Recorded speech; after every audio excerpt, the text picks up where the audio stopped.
Bismillahirrahmanirrahim. Baik, sekarang kita akan lanjutkan materi kita di babul i'rabi wal bina. Sebelumnya di video sebelumnya kita sudah habis tanda isim, tanda fiil dan tanda huruf. Sekarang kita masuk di bab yang baru, yaitu babul i'rabi wal bina. Bab i'rab dan bina. Jadi i'rab itu artinya berubah, bina itu artinya tetap. Apa yang berubah dan apa yang tetap? Baris akhir. Baris akhir. Tapi ada juga kadang-kadang yang mengatakan babul mu'rab dan mabni. Mu'rab dan mabni. Ini maksudnya sama ya. Baik dia mengatakan mu'rab dan mabni, ini menunjuk pada i'rab dan bina. Maksudnya sama, cuma istilahnya beda saja. Ya, artinya berubah atau tetap. Kita mulai dari yang pertama, yaitu yang i'rab. Apa itu i'rab? Al-i'rabu huwa tagyiru awakhiril kalimi liikhtilafil awamilid dakhilati 'alaiha labzan aw taqdiran. I'rab adalah perubahan pada akhir kalimat karena perbedaan amil yang masuk baik secara lafaz maupun secara takdiran. Ingat ya, perubahan akhir kalimat. Misal contoh Zaidun. Ini kan dibaca dhammah kan? Misal saya masukkan ja'a. Berarti ini dibaca Zaidun, harus dibaca Zaidun. Tapi misal kalau saya masukkan min, berarti dibaca Zaidin. Misal saya masukkan ro'aitu, berarti dibaca Zaidan. Nah, yang Zaidun, Zaidan, Zaidin ini namanya i'rab, perubahan akhir kalimat. Karena berbeda amil yang masuk. Nanti di bab selanjutnya saya akan jelaskan tentang amil secara rinci, bukan di bagian ini. Amil itu apa saja yang masuk dan merubah i'rab, itu namanya amil. Kayak ja'a, ini namanya amil. Min, ro'aitu, ini semuanya namanya amil. Baik itu secara lafaz. Apa maksudnya secara lafaz? Nampak perubahannya. Nampak. Misal contoh, ja'a Zaidun. Ini kan nampak kan domahnya. Min Zaidin, nampak baris bawahnya. Ro'aitu Zaidan, nampak baris atasnya. Ataupun takdiran. Takdiran itu artinya tidak nampak. Tidak nampak. Contoh misal, ja'a Musa. Ro'aitu Musa. Marortu bi Musa. Ini kan semuanya dibaca Musa. Ini tidak nampak deh ini. Karena dia nanti i'rabnya secara takdiran. Nanti kita akan bahas di babnya sendiri, yaitu isim maksud dan isim mangkus. Nah, itu maksudnya i'rab. Ya, itu maksudnya daripada i'rab, perubahan akhir kalimat.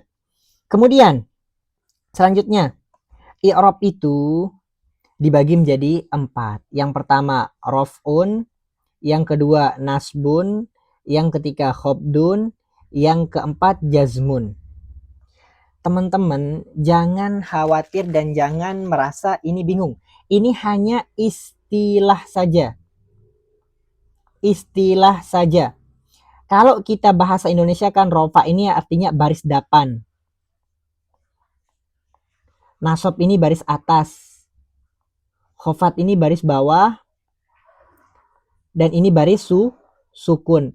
Cuma ulama nahu mengistilahkannya dengan rofa, nasab, khofat, jazm. Apa alasannya? Alasannya tidak saya jelaskan dan ini ditemukan di kitab yang lebih panjang. Ya, jadi teman-teman harus hafalkan i'rab itu ada 4. Rofa, nasab, khofat, jazm. Ya, nanti Ustaz, tanda rofa itu ada berapa? Nanti di bab selanjutnya. Ya. Kemudian di sini ada catatan. Catatan. Isim tidak menerima baris mati atau jazm dan fiil tidak menerima baris bawah atau khofat. Berarti kesimpulannya isim hanya menerima rofa, nasab, khofat. Fiil hanya menerima rofa, nasab, jazm. Berarti fiil tidak menerima baris khofat. Isim tidak menerima baris jazm. Ini sudah ketentuan namanya. Ini sudah qaidah yang mutlak, yang tidak bisa dirubah. Ya. Jadi teman-teman harus hafalkan dulu yang ini.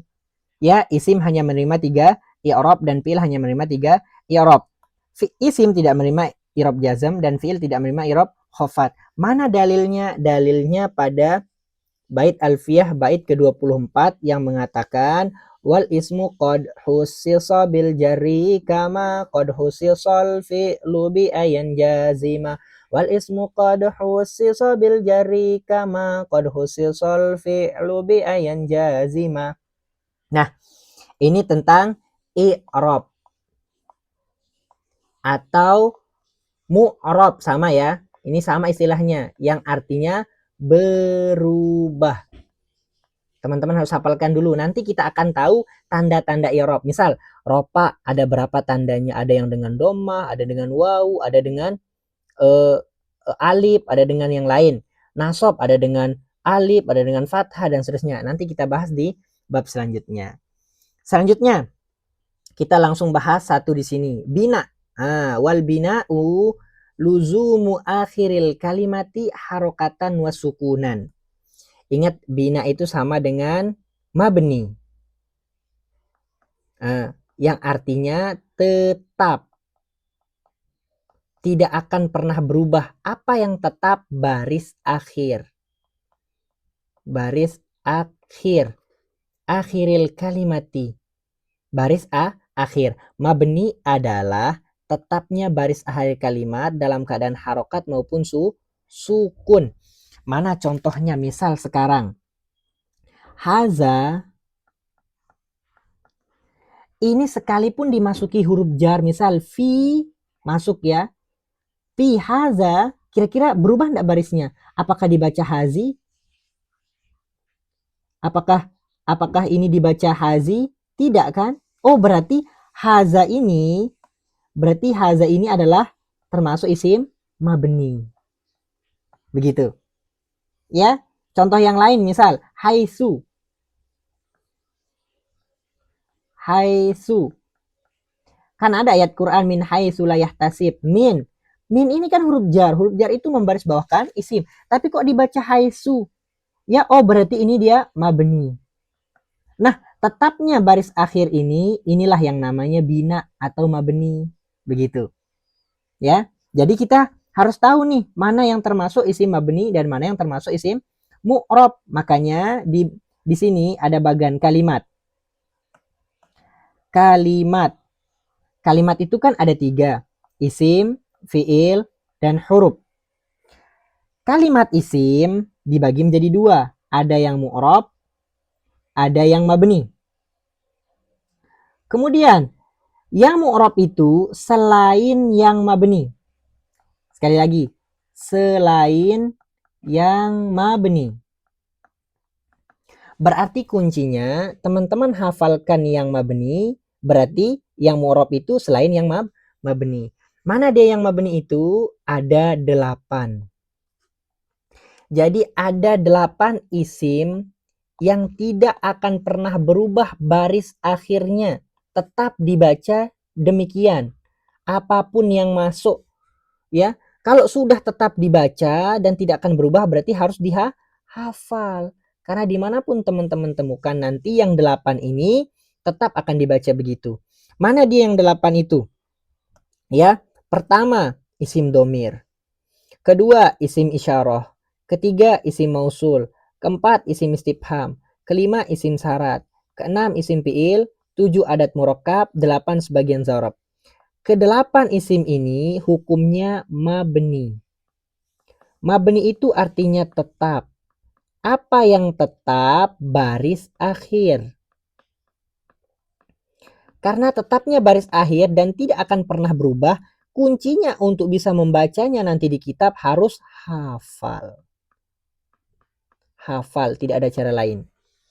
Ya, ini harus dihafal nih. Ya, isim Isim yang mabni ada 8, isim domir, isyarah, mausul, istifham, isim syarat, isim fi'il, adat murakkab sebagian zorof. Selanjutnya yang kedua, fi'il. Fi'il juga dibagi menjadi dua. Ada yang mu'rab, ada yang mabni.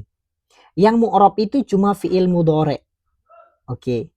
Yang mu'rab itu cuma fi'il mudhari'. Misal fi'il mudhari' nih, yansuru. Dia ini baris 8 kan? Masuk lam. Berubah dia menjadi lam yansur, baris sukun. Masuk lan. Yansuro. Berubah dia. Karena dia berubah, pertama dia baris dap. Karena dia berubah, pertama dia baris dapan, kedua baris sukun, ketiga baris atas, makanya dia itu mu'rab.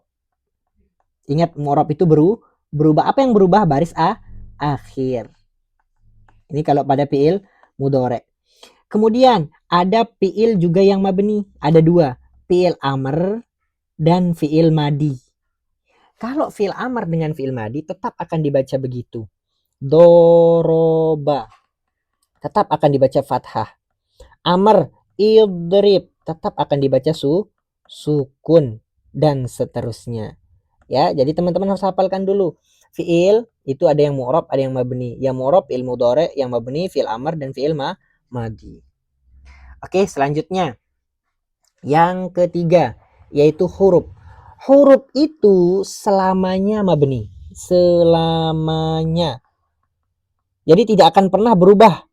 Min tetap akan dibaca min selama-lamanya. Fi tetap dibaca fi selama-lamanya. Ya, rubba tetap dibaca rubba selama-lamanya.